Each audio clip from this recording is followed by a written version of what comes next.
Really, Aizawa? Really? So, let me get this straight. You'll stop Deku when he uses his quirk and maybe breaks an arm, but when he loses control and almost destroys the entire training field and his classmates, no, you're good to go. Nothing wrong here. Soft.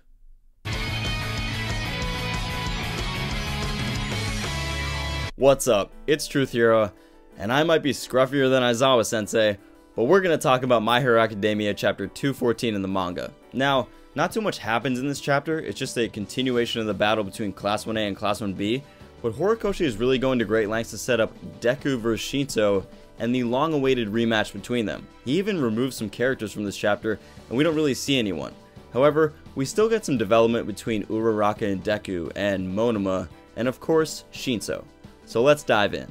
But before we discuss Deku vs Shinso, we do still see students from Class 1A and Class 1B, and we learn that they're quite capable on their own, even without Deku, Shinso, or Monoma. Also, we have this killer combo between Ashido and Mineta called Pinky Grape Combo. It's a very capable ice cream flavor. I really like that we get to see more of Mineta in this chapter and that he's really getting screen time, because a lot of people hate on him, but you can't deny Mineta is incredibly intelligent, and he comes up with some great plans to bail his friends out of danger. It's also genius to use his pop-off quirk not only for trapping enemies, but making himself bounce around super fast. Besides, Mineta knows exactly what he's doing. Okay, now on to the serious things. Monoma copies One for All. Spoilers.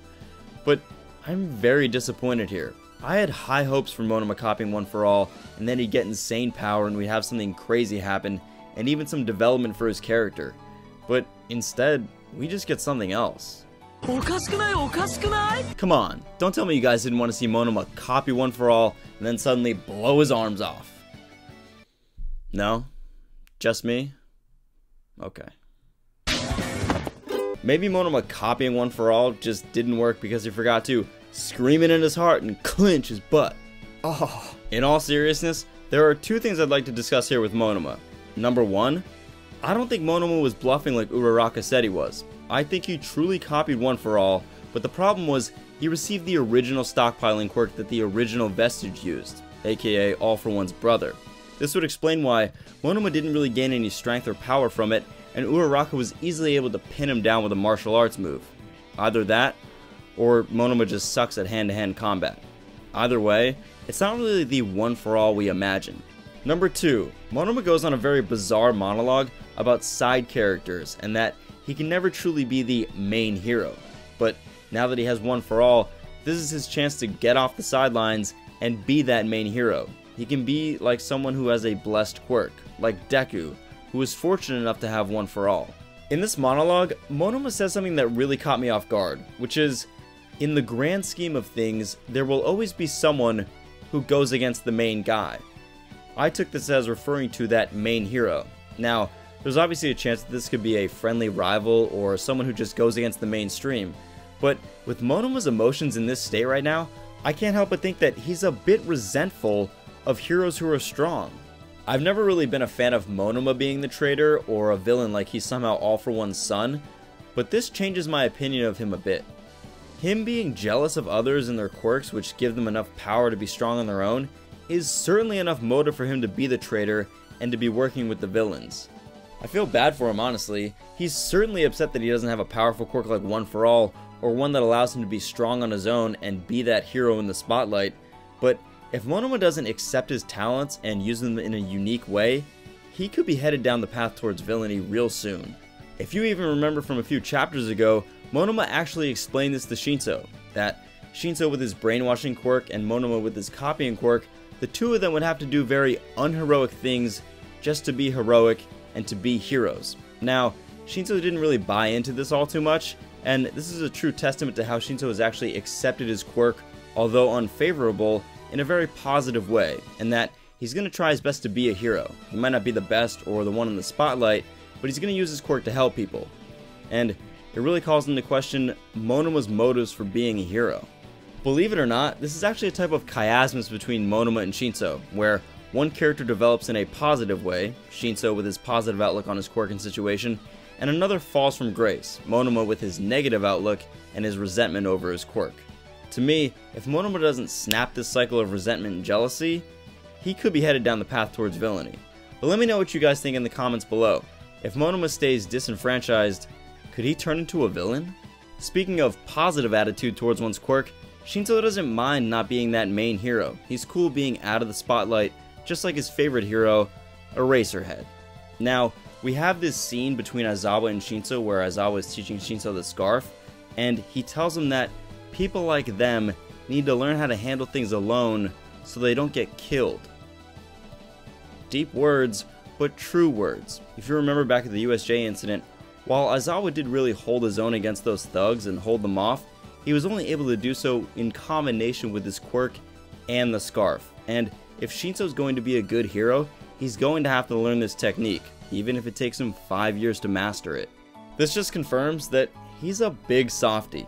Aizawa clearly has a soft spot for Shinso getting into Class 1A, and that's why he didn't stop the battle. It's also why he's been teaching Shinso this scarf technique.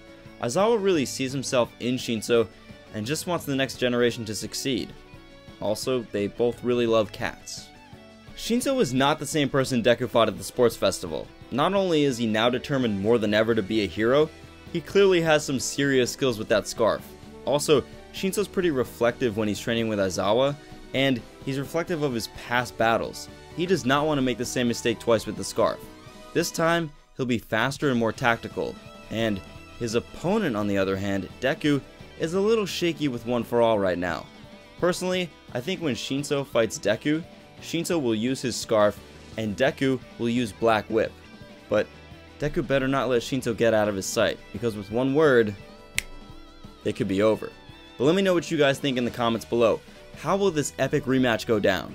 Here are my final thoughts. Obviously this chapter is leading up to a huge battle between Deku and Shinso, and I'm really excited for that. Now, I get that it had to introduce this by taking away from some character development, but there were a few instances of that development. Obviously we saw some shaky things with Monoma, but also Uraraka and Deku really worked well together in this chapter, and I hope this does wonders for their relationship going forward. I'm not sure how Horikoshi's going to handle the whole love interest thing, well, besides the whole community saying it's a ship and who's shipped with who, but I hope that Uraraka can get over her feelings of not wanting to be with Deku because he's an influence on her, and I hope that Deku can just wake up and see that, dude, she likes you.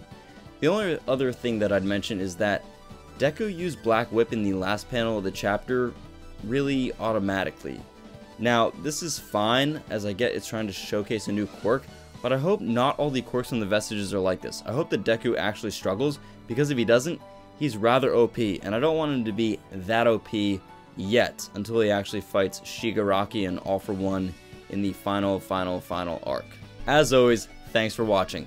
Let me know your thoughts and your comments on this chapter below. I love reading them and responding to you guys. Also, if you like My Hero Academia content and these manga reviews, consider enrolling at UA today by clicking the subscribe button down below. And until next time, well, all of you guys plus Ultra, I think I'm going to grab a shave and get an Aizawa Sensei level nap.